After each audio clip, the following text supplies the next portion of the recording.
Good afternoon and welcome to this week's Level Up Cyber Live. My name is Tony Bryan and I am your host. Today I'm really excited to be joined. Gotta love delays. Going to be joined by David Strom. David, thank you so much for joining us. Tony, it's always great to see you and thanks for having me on the program. So David and I met. It was probably 6 years ago, and had coffee and got a chance to get to know each other, and have continually just stayed in touch over the years. And I won't steal David's thunder about all the things he does, but an incredible influencer in the cybersecurity space, and provides a lot of great content that I imagine many of you have probably read. You just didn't realize it was contributed to David's great writing. So again, thanks for joining us today, sir. You're welcome. I think I've known you now through 3 office transitions? We were just kicking off. At least 3. We are moving as we speak. Our last day for our old space was, but some exciting times that we'll share more about here in the upcoming future, about what I think opportunities are ahead of us for the new space. But before we jump in with that, I would definitely like to say, again, thanks for coming. And everybody always likes to hear a start story, right? How did you find your way into this crazy world of information security? So I started when the PC era was dawning in the early 80s, and I worked for a number of DC policy wonk type agencies doing mathematical model building to support various policies. And then when PCs first started taking off in corporations, I moved over to IT and was, delivering computers internally to large company installations. At one point, I was working in LA for an insurance company, and we had, 2,000 or so coders and other technologists, and they were using mainframe terminals for their work and writing in COBOL. And when PCs came in, they could do all sorts of things on the PC as well as connect to the mainframe. And then in the late 80s, I transitioned to tech journalism and worked for PC Week for a couple of years, which is now eWeek. And then I started a magazine called Network Computing, which is still, not in print, but it's still online. And eventually just launched my career as a freelance tech journalist. And have started a number of different websites over the years. Was editor-in-chief of Tom's Hardware. And now I'm a cybersecurity reporter for SiliconANGLE. So continue to just write my little heart out about technology.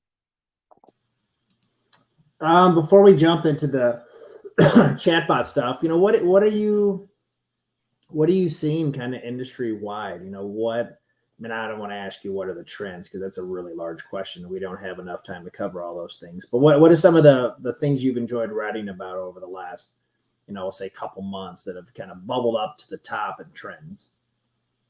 I think my favorite story during the pandemic was a piece that I wrote probably a year or so ago. National Guard has this Cyber Shield exercise. It's a nationwide exercise to train the Guard Corps on how to better respond to incidents. And they have a huge simulation. There's probably 25 or 30 Guard units from around the country that participate. And I had a chance to observe both from the red team, or the attacker point of view, the Springfield, Illinois Guard. And then I flew out to Utah and watched how the defenders did their thing. And it was a fascinating exercise. And really, the National Guard has not gotten a lot of great press lately for a variety of reasons, but they really do a great job in this case. And they really have some people that have a lot of great cyber skills. And so I would urge any of you, if you're interested in that, to check out the Guard and see what you can do for them. It's pretty impressive. So I'm going to guess maybe you did or didn't watch last week's episode, which was about that very subject, about how federal service and military can be a great way to get into a career in this space, just because of all the things you said around the training that's afforded and the exercise. And it's such a hands-on, practical, and they're doing insanely technical stuff right between the two. So Yeah, that's fantastic. So, jumping into the topic today, so I thought it would make a ton of sense for us just to set the floor, right, for today's discussion, which really is around this idea of chat bots and what are the risks that come with these things, right? I mean, I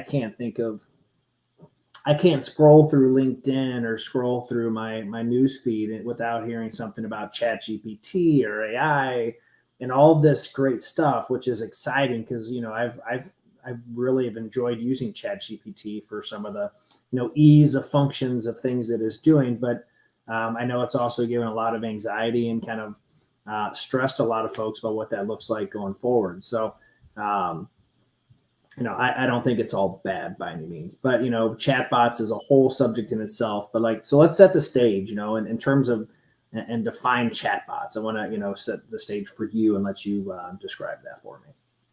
So a chatbot is basically a AI system that's built on a very large language corpus. So it goes and it scans across the internet, typically from several years ago, and collects information about conversations that people have with real people, and then tries to use that to converse with you. So you have like a terminal window where you're typing in something, you're asking it questions, or you're saying, write me a sonnet in the style of Shakespeare about cybersecurity. And it actually comes up with something that's pretty serviceable. Um, so these things have been developed now to be quite accurate and scary. And there's some people that feel like this is the coming of Skynet and the robots taking over the world, a la Terminator, to where there's a lot of good things that have been done. Duolingo built a chat model into a new language learning subscription service. Morgan Stanley is creating one that will tell you what kind of documents and give it to financial analysts to figure out. Um, there's Stripe is using it to scan business websites and deliver that information to their customer support staff. So there's a lot of applications that can be used for good, as apart, from robots killing off humanity. The New Yorker wrote a piece about it a couple of months ago, calling it making a blurry JPEG of the internet. I like that description. You don't really have it quite accurate yet. There's people who have asked questions, or like I said, well, give me a bibliography of work that I've written, and 90% of it is just fiction. It's not anything that I did. So you wonder, like, where the hell is it getting this information from? And so that's probably the first lesson learned, is that don't take whatever these chatbots say as the gospel truth, because it probably isn't. Well, I mean, change is always scary, right? Let's be honest. And then just the unknown is also a scary thing. On this many times in this show, through past guests, we've had discussions around, we all know there's a plethora of jobs that are available across the country, and it's going to take us a really long time to get to full employment, right? Even to even scratch the surface, because I speculate we haven't even cracked the full job market that's out there. There's so many jobs that are not even at this moment that need to be, but they haven't, right? So it really is automation, I think, plays an important part in, and AI plays an important part in how we protect our networks going forward. It's just how do we blend the AI aspect and the human aspect to really find that secret sauce. And attending Gateway Innovation last week, I started seeing organizations that were building out Chat GPT AI, or integrations and API stuff. So then there's a lot more linkage to be able to do those type of things. So I think it's a great segue. So, what are some of the concerns you think that are out there, threats that come out from this advanced, chatbots and things like that? Well, a lot of the stories have focused on jobs that are going to be lost as a result of it. And, IBM just announced that they're replacing 7,800 jobs with AI. So yeah, there's that. But the bigger issue, or the one more specific for your audience, is things that ChatGPT can do that can be really bad, such as create malware. So there's a piece of malware that steals information, that downloads a file to your computer. It's ChatGPT for Windows Setup 1.1.exe. So you definitely don't want to be running that.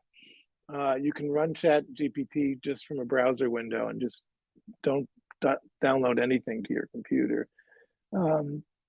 There's a lot of stories about how the chatbots are refining phishing wars. And like they customize this phishing war to this guy who is conversing with his bank, and so it'll look like it's coming from your bank, and it might have a logo in it that looks like your bank's logo, so they can be fairly authentic lures.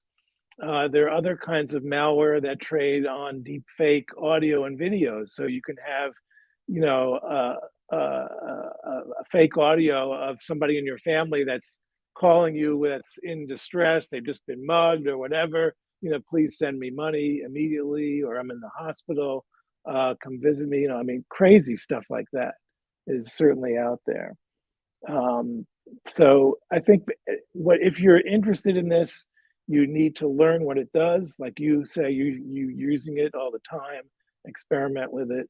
But I think more importantly is figure out what skills do you have that could mesh with what people are going to need. Like, for example, people are going to get better at composing prompts to get the stuff from the chatbots.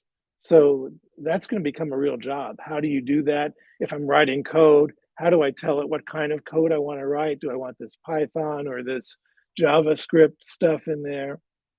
So those are just two very off the top of my head examples of how you can do that. What do you see as the biggest threats, right? I mean, we talked a little bit about kind of things and ways to prevent, but what would you say are some of the largest threats that exist with chatbots?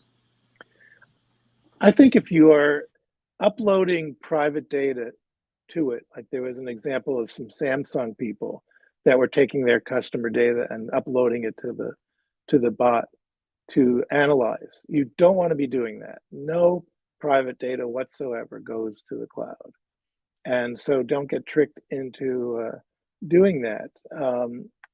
I think it's, you have to start thinking about phishing awareness programs and how they get targeted to your user base, and what kinds of ways can you flag these as potential problems. We've all heard the stories about students using the chatbots to compose essays for their assignments, and so a lot of teachers are now moving towards doing reverse teaching methods where the homework is done in class and where they can watch over what the students are doing to see how they actually work. So, the ways that we educate people now are going to be significantly changed. In line with the education, right? So do you see a future, in this type of education space, right, where things are changing, right, and honestly, out of necessity, if we're honest, right? COVID changed education a few years ago, right? And showed the world that things can be done virtually, right? And I think we've seen a huge rise in virtual high schools and things like that are becoming more and more prevalent and popular. And and I always kind of reflect on this idea. Most people live where they live because of the access to schools or quality of education and where they're at, right? Like as that becomes less and less important, because you have options like virtual high school, right? Like there are implications of how does that shape the workforce? How does that shape where people go, right? Like slight ramble there, but I agree with you. I guess in essence, I agree 100% that there's just so much unknown and uncertainty. What's the thing that keeps you up most at night when you think about this stuff? I think we'll lose a little bit of our humanity by trusting this stuff too much. People, when they see something on the screen, they believe it's the gospel truth. just because it's on the screen. And this is why we have so many problems with information and misinformation and disinformation, because people just think that this is accurate. And I think we've got to become more discerning and more willing to dig deeper and see what was that source that ChatGPT cited for that particular information. I think if we're going to use online classes, we have to be very careful about which ones we pick, ones that are actual legitimate courses that are taught by recognized institutions, not just, David and Tony's wonderful adventure down in cyberspace. I think that you have to become better at vetting information. Yeah, I mean the idea of digital literacy becomes more and more prevalent, right? Of just where are the sources, and we've learned that over the last. I mean, politics aside, right? We have found over the last several years that the power of social media and the power of all these things that generally people are going to take, to your point, whatever information is given to me at face value, I'm going to say that is the truth, and then I'm going to live and die by that opinion. And when you're using tools like a Chat GPT, obviously you run the risk of, misinformation that goes out, and then that kind of festers and keeps going and going, like the old school game of telephone, right? That was always a fun game in school where you would, carry, down 10 people, and how did it resonate? So I want to talk all the bad things, right? It's like what excites you the most about, this future of chatbots and, AI stuff? I'm not sure if excite or terrify is probably a better word. I went out to the RSA conference last week in San Francisco, and the movie that I was watching on the flight going out was Megan, that one of that creepy looking doll that runs amok. I'm not sure if that was the best choice of movies to go to a show like that. RSA had over 20 different sessions on, the hype and reality of AI, or misinformation is the new malware, hunting stealth adversaries with AI, or pen testing. I mean, so there's a lot of places where AI can be used in a traditional cybersecurity context. And so I think when we're going to see a lot of that. There's going to be a lot of activity in that area. And I think potential students need to really stay up to date with what's going on. Was the overall kind of vibe and sense for RSA for or against AI and kind of Chat GPT type of stuff? Oh, I think it was pretty evenly split. I think there were some people that were really scared of it.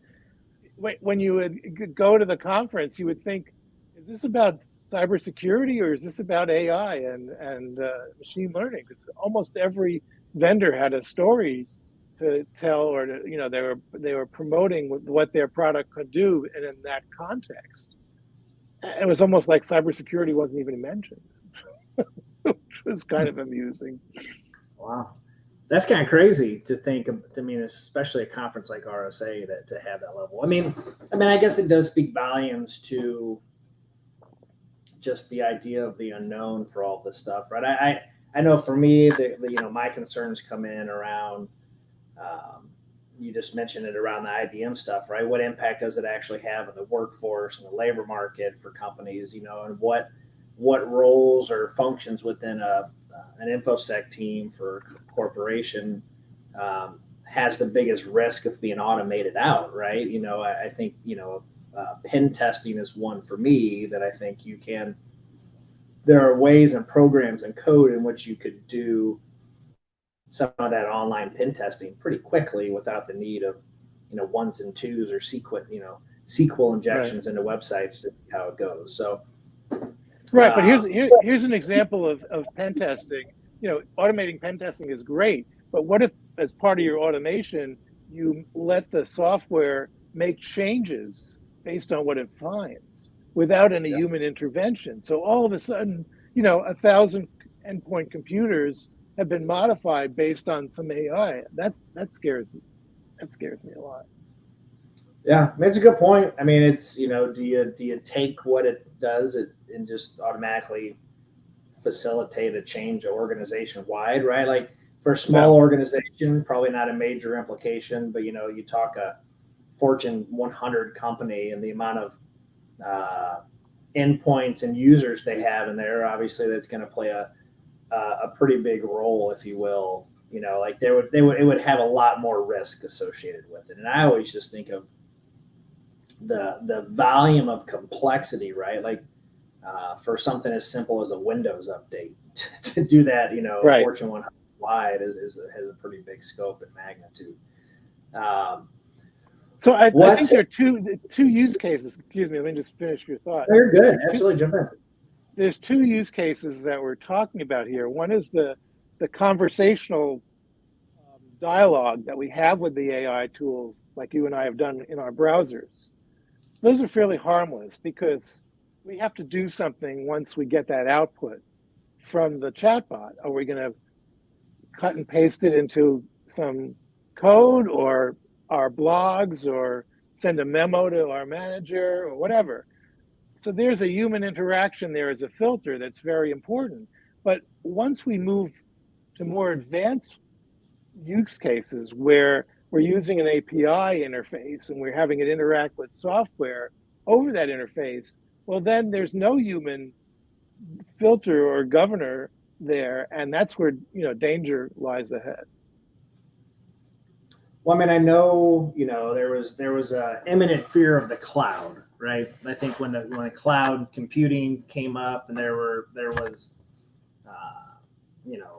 years of legacy data centers and stations and offices, and having your stuff on prem, and now it's much more cloud centric. But the pace in which somebody can do something from a cloud based network versus an on prem is such a huge game changer. Now, there's risks with that, and there's also rewards. And I think for most things within cyber security, you really are doing that kind of balancing game of risk versus reward, and what's going to be out. Have you seen many companies start to jump in and make policies and procedures that they're starting to inform org wide things? And what are some of the trends you're seeing companies do for that? Yeah, I think there's some people that are putting the chat GPT type policies in place to try to test for private data leaks, for example, to be able to um, limit people's access to specific data sets with a chat API.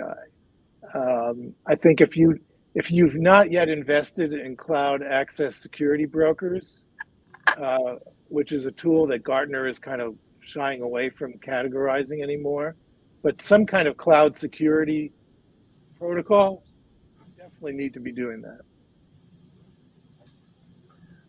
What do you predict over the next, I'm gonna say 24 months? We'll go 2 years, right? Like I feel like we're just in we're infants. We're not even toddlers yet in this idea of AI, right? No, no. What do you see over the next 2 years?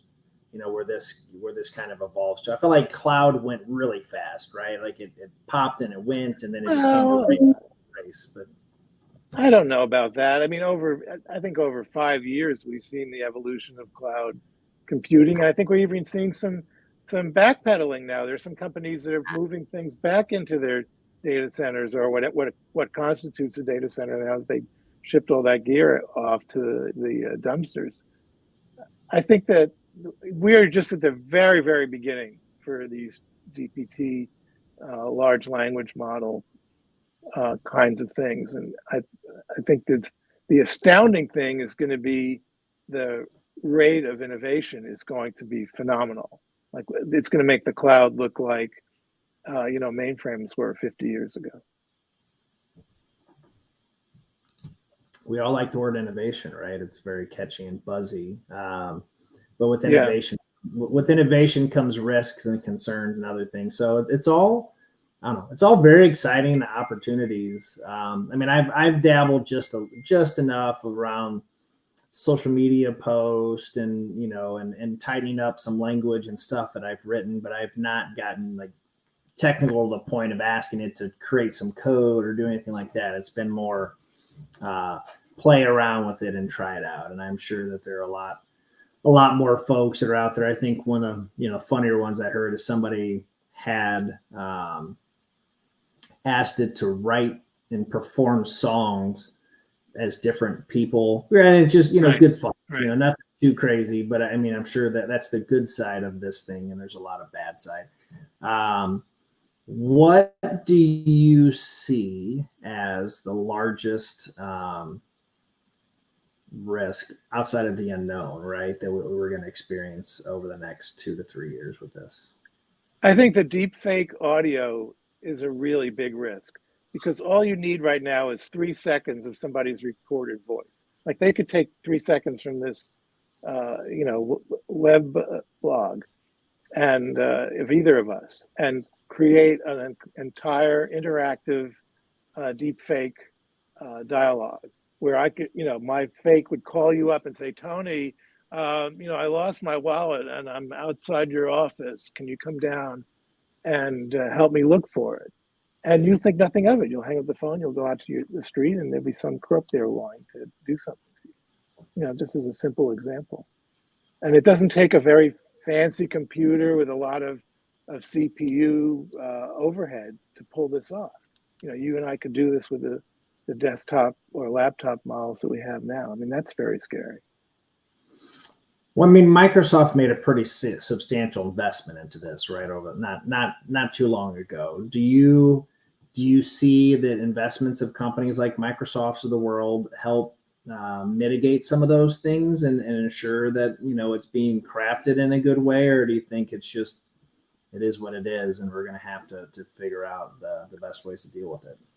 I think I lean more towards the latter than the former, and I think if you would use Google instead of Microsoft as your example in your question, I'd be very worried, because I think the days where the original motto of Google, "Don't be evil," I think nobody is following that anymore. And so I don't necessarily trust any of the big tech firms with my private data. And it's so hard not to give up information now. I'll give you a real example. So when you fly and you want to use one of the trusted traveler things like TSA PreCheck, you don't need to provide anything anymore other than your picture ID. And all they're doing is making sure that your picture is the same as you in real life. Your flight information is all on a data bank. And when you book your flight, if you don't put the right birth date in your reservation, you won't get the PreCheck authorization. So I always for years traveled with different birthdays because I didn't want the airlines knowing that. Now I have no choice. I have to give that information. Yeah, I use Clear, which that does, eyes, retinal scans, and thumbprint scans. So I feel like there's obviously a little bit more security. Like, I wonder why that wouldn't become standard across the board, other than obviously simply cost. But yeah, it costs money to get all that data together. Well, Clear was a last minute. I was going to miss a flight if I didn't pay for Clear, so we got it. And we got on the plane and we were good. But yeah, any kind of final thoughts? I have one more question for you, but I want to make sure. I told you 30 minutes goes really quick, but any kind of final thoughts around this chatbots? The idea of chatbots and threats that come with them. I just try it. Stay on top of the news. Don't be afraid of it. Look at ways that you can apply it in your daily work habits so that you'll be more motivated to learn more about it. Yeah. And last question that everybody gets asked, what advice would you give for folks that are out there of how they would level up their cyber career?